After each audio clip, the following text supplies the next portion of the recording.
confidential information, because again, that is part of the dark web or dark net. So choose any one particular browser of your choice and protect it thoroughly. Keep it updated. Okay, don't add unnecessary plugins, don't add unnecessary extensions. Okay, otherwise it will basically open up loopholes or open up backdoors for the attacker.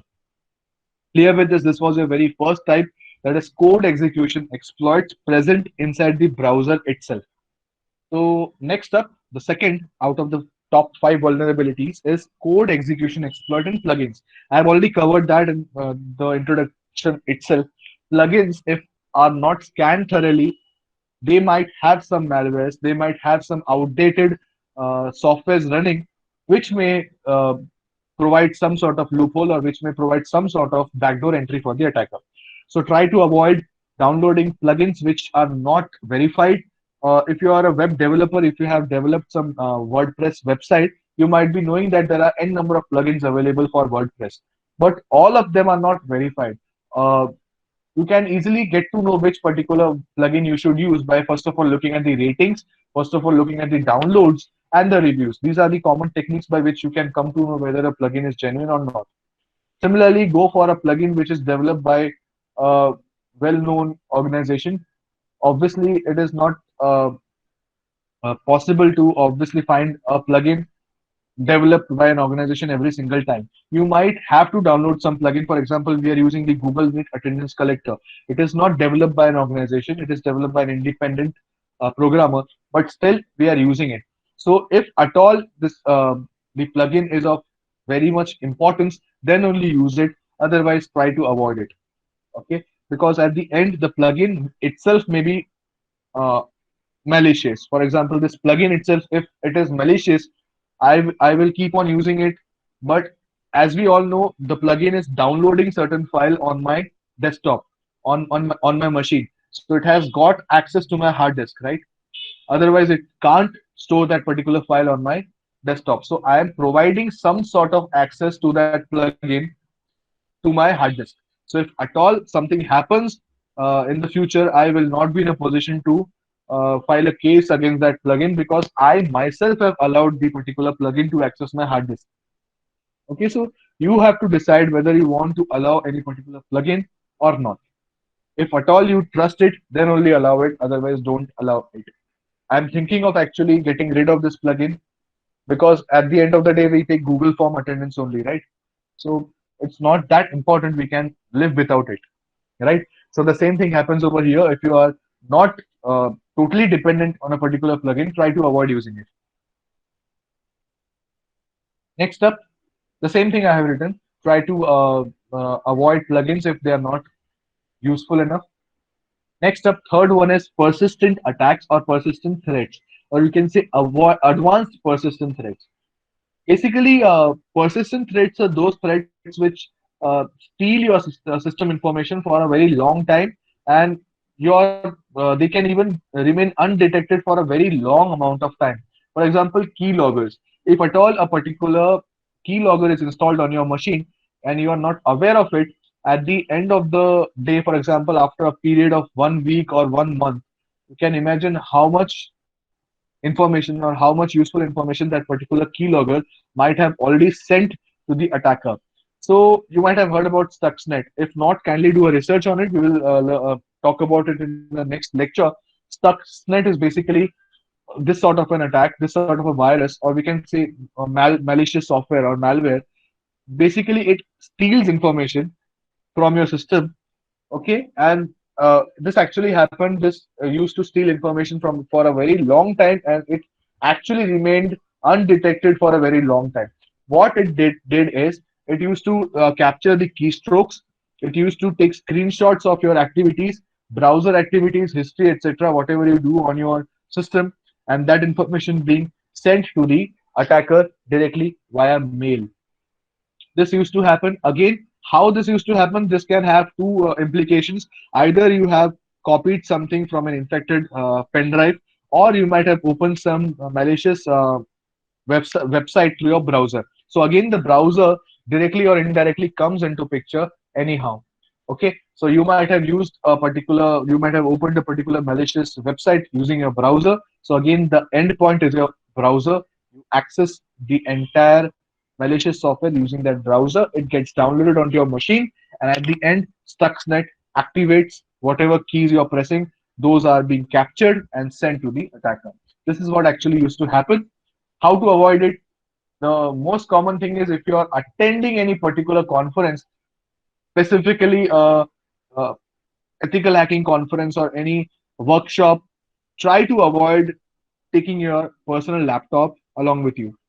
What happens is that particular workshop may have a myriad of people attending that particular workshop. N number of people from different domains may actually be attending that workshop. You never know. If that workshop is consisting of 100 people, two or three people may actually be black hat hackers present in that workshop. So it is quite possible. जैसे अभी situation हो रहा है कि we can't move out, we can't gather in huge amount because if one person is infected, they may infect the other people also. The same concept is happening over here. If one or two people from that gathering is actually a black hat hacker, if you're carrying your laptop to that conference, you are inviting the hacker to hack your system because in that workshop, obviously, you're going to do some kind of hands on. You may have your own dongle, you may have your own Wi-Fi with you. Some people may not have their Wi-Fi's. They may be using the public Wi-Fi of that difference of that conference.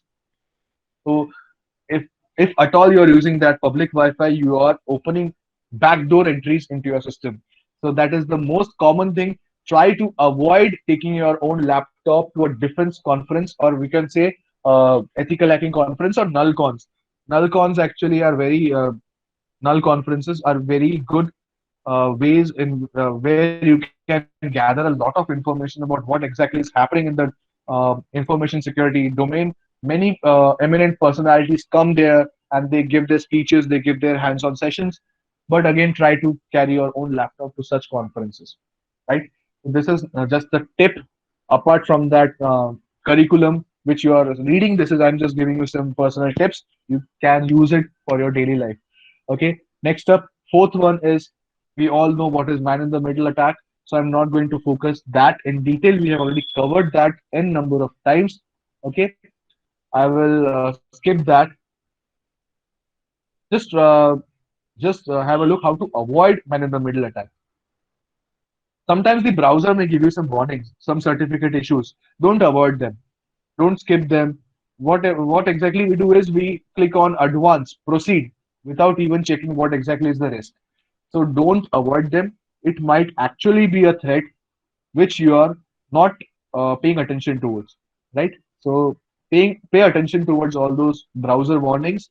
The browser may have become outdated. It may ask you to kindly update the browser. So in such a situation, don't hesitate. Go for the update. But again, pay attention whether you are actually updating your browser or is it some decoy.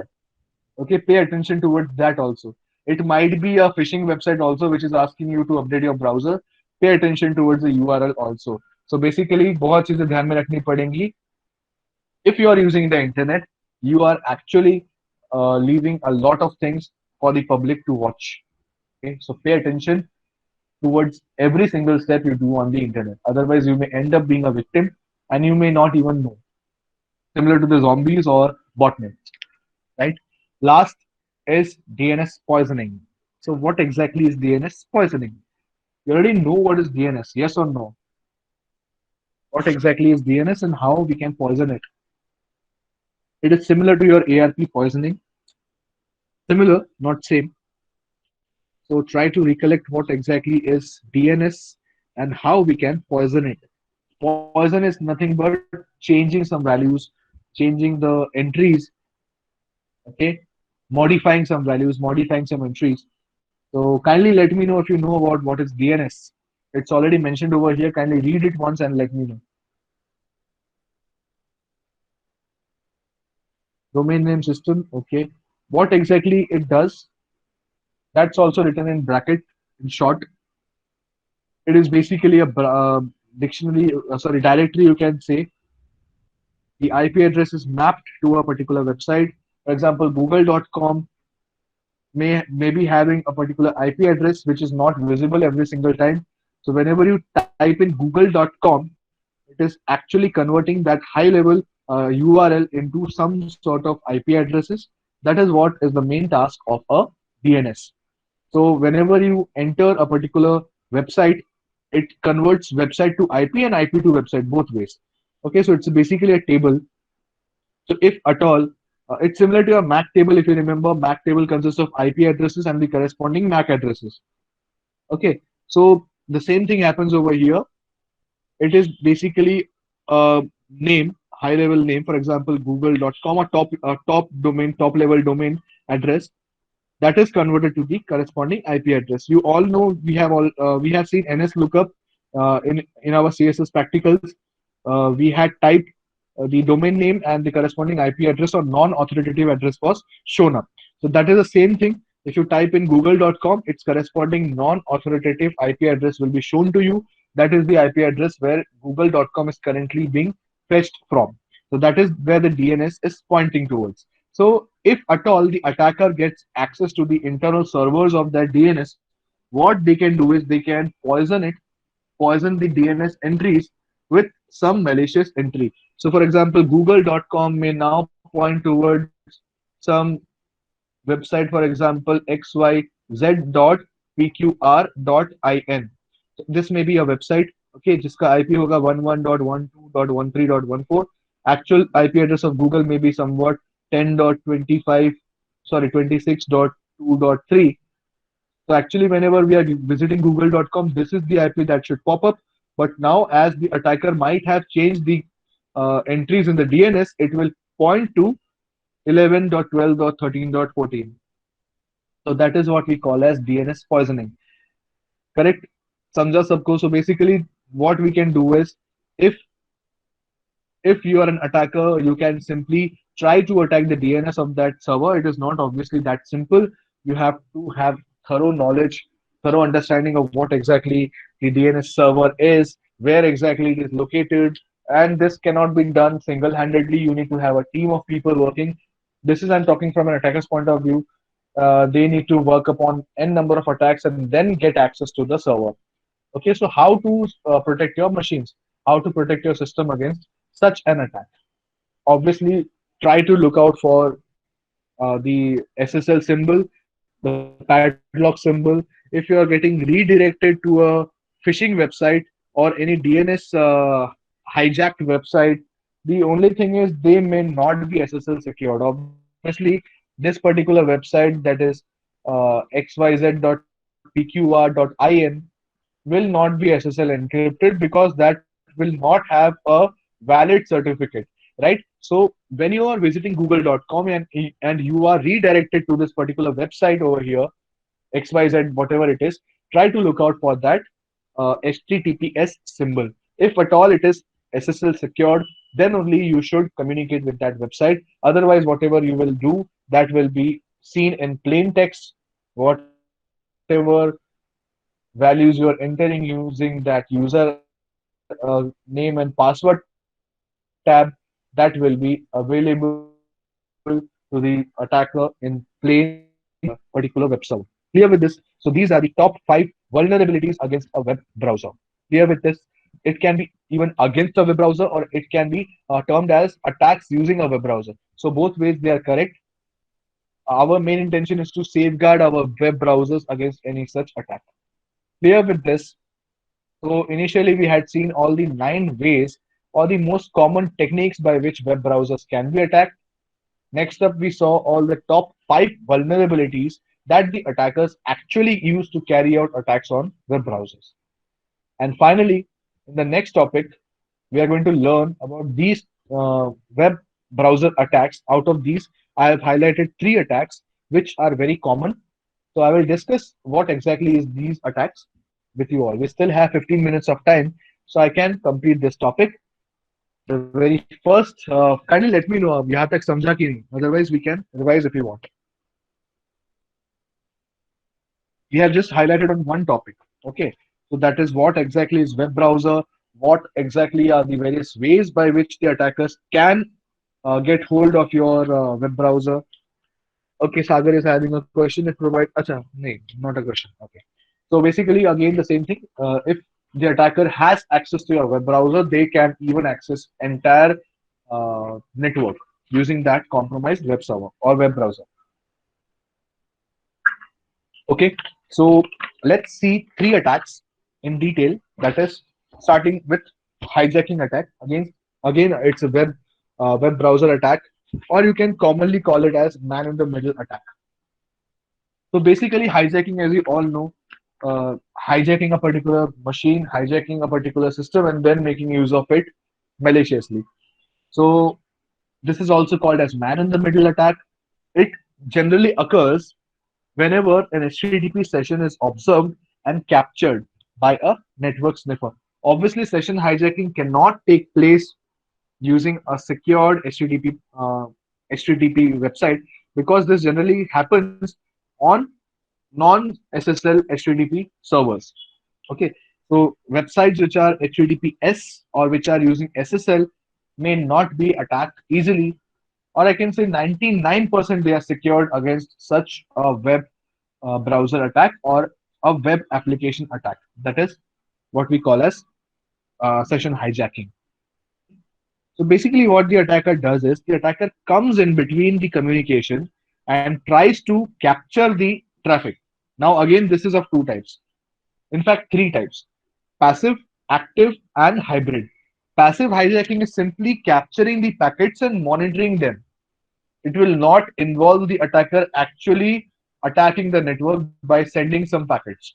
The attacker will simply observe whatever is being communicated between point A and point B, between the client and the server. He or she will passively monitor what is being communicated inside the network. For example, you're using a Wi-Fi, public Wi-Fi, and you access a website which is not SSL secured. Then what happens? Whatever communication you're doing with that website, that will be readily available on the public domain, and anyone with Wireshark, anyone using Wireshark on the laptop can monitor what is being transmitted from A to B. So that is what we call as a passive session hijacking. It is not active session hijacking. Active session hijacking is when you actually capture the packets and replay the attack. Whatever we have seen so far, replaying, if the attacker actually comes in between the communication, tries to impersonate the client and communicate with the server, that is when we call it as active session hijacking. Clear with this? These two types? Clear? So the third type is hybrid. What exactly is hybrid? Hybrid is nothing but it starts out passively and then becomes active. So basically, whenever the attacker is having a huge amount of information with him or her, they can periodically inject some data into the traffic so that temporarily the attacker acts like an active attacker, tries to inject something periodically, and then he or she may not take over the entire session, but still show his or her presence by periodically sending out some malicious data in between. That is what we call as a hybrid session hijacking. Not taking over the session entirely, just periodically coming in between the communication, uh, making his or her presence felt by doing some sort of malicious activity in between periodically. That is what we call as hybrid session hijacking. Okay, so what exactly, how exactly session hijacking happens? Any idea what exactly could be the main reason of session hijacking? What is a session? Session is nothing but the time between login and logout that is being stored between cookies, stored in cookies, right? So what exactly is session hijacking? Is it all about capturing the cookies or what? Kindly let me know. Kindly reciprocate. We still have 10 minutes time. What exactly is session hijacking? As I have told you, session is nothing but the time duration between the login and logout. And all this information is stored inside a cookie. So can the cookie be used to carry out session hijacking? Yes or no? And if yes, how? I guess my question is clear. So kindly drop in your answers. Sir वो replay attack type of attack करने के लिए हमें base मिल जाता है कि कौन से Correct. टाइम पे अटैक करना है. Great. So one of the attacks could be replay attack. Great, Jignesh.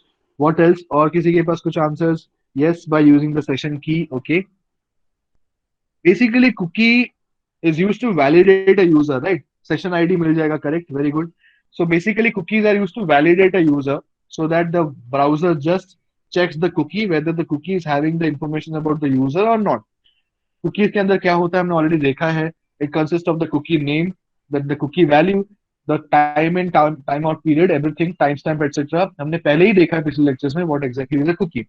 So if at all the cookie is stolen or captured by the attacker, very well said by Jignesh, that cookie can be replayed. So basically, the cookie can be transmitted by the attacker to attempt to access the application.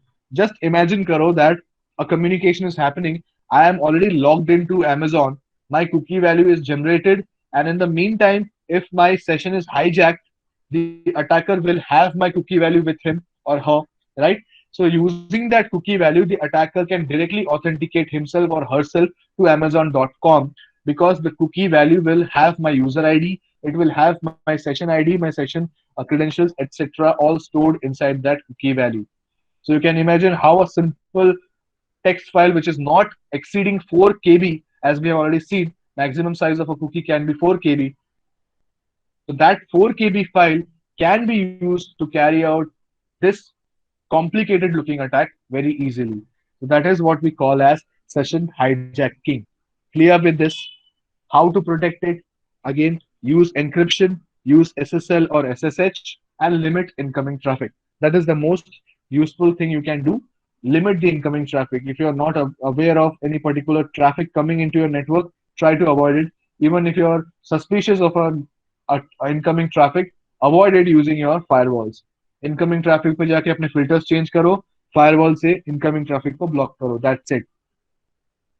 Clear? Understood? समझा सबको क्या होता है? Next up is replay attack. We have already covered it.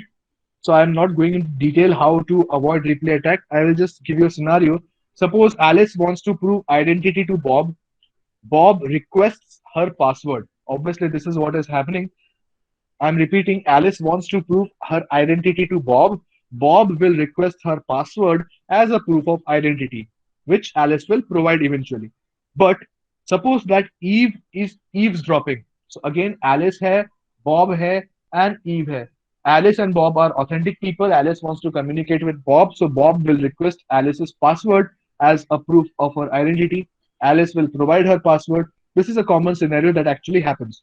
But if Eve is eavesdropping the communication and keeps the password, password कभी रख सकती है जब Alice is communicating with Bob through an insecure communication medium, that is the internet. So if at all Eve has got the access to her password, after the interchange is over, sometime after 10 minutes or 20 minutes, whatever be the time frame, Eve will directly contact Bob posing as Alice. Bob will check whether the password is correct or not. Obviously, the password will be correct because Eve has copied the same communication link using any wiretapping medium. It could be Wireshark. So now Eve has got the access to Alice's password. Bob will not suspect because he or she will think that this message has actually come from Alice. But that is what we call as a simple looking replay attack without the use of sessions or anything of that sort. This can be avoided. How? We have already seen that this can be avoided with the help of timestamps. Yes or no? So the very first thing is we can make use of a timestamp. Whenever Alice logs in, the timestamp will be recorded. Okay. And if at any point of time Eve tries to replay the same kind of an attack, same kind of a scenario, her timestamp will be totally different from what it was original when Alice was trying to communicate with Bob. Clear with this? Similarly, the next thing which we can do to prevent a replay attack is sequence numbers. For the first communication from Alice, the sequence number could be 1. So after at some point of time, Eve tries to communicate with Bob. Obviously, her sequence number will not match with what was used by Alice earlier. Because two sequence numbers, obviously अभी Alice ने communicate किया, उसका sequence number for example 21 है. Eve has copied the entire communication. Again, Eve will try to replay it. The sequence number will be 21. But this time, Bob will come to know that this is actually an attack being carried out. Why? because the same sequence number cannot be used again. So what will happen? Bob will immediately find out that this is a replay attack happening, and the communication will be terminated. Similarly, the very most important method by which we can protect a replay attack is with the help of session tokens. Okay, we know about what exactly are tokens. So for it is quite similar to sequence number. For each session, there will be some token provided. So obviously, Alice after communication will refresh her tokens. So Eve will not be able to replay the attack because now her tokens will be totally different, right? It has to be same for a particular session. If a session is carrying out, if a session is going on, the token for that session will be same. But in the meantime, if Eve is trying to replay it, her session token will be totally different, right? This is I'm giving you a scenario when Eve is trying to carry out an attack during an ongoing session, because during a session, the session token has to be same between Alice and Bob. Now, Eve is an attacker. Whenever Eve tries to communicate with Bob, her session token will be a different value, and hence Bob will come to know that this is not the actual Alice. This is some attack being going on using some sort of a technique. Okay, clear with this. This is how we can come to know whether an attack is actually a real attack or a replay attack. Clear with this. Give me last 2 minutes. Last topic in browser attack is browser parasites. Just go through it. Browser parasite is basic. What is a parasite? Parasite basically stays on the host, uses the resources of the host, and carries out his or her own malicious activity. Same thing happens over here. Browser parasites are downloaded onto the browser. They make use of all the resources of your system. They may make some changes into your system, into your browser, okay, such as they may download some plugins, they may add a link or a button to your home page. What exactly happens whenever we open the browser, okay, there is a home page, right? So what the browser parasite can do is they can change the home page, they can change the landing page of the browser. What exactly happens is whenever you open the browser, that landing page will open up every single time. Suppose the landing page is xyz.com, which basically have a click bank, which is basically a click bank. Uh, it is pay per click. So whenever you open that website, whenever you open that website, that particular web page opens up, and every time you visit that website, sorry, not pay per click, it is pay per view. So whenever you open that website, that particular website will generate revenue for that attacker. So whenever you open your browser, this landing page will open xyz.com, and as a result, on each access to that web page, it will generate some revenue for the attacker. So basically, this is how parasites work. You may not even notice the existence of a parasite, but if at all you get to know that a parasite exists on your browser, simply uninstall your browser. That will solve the issue.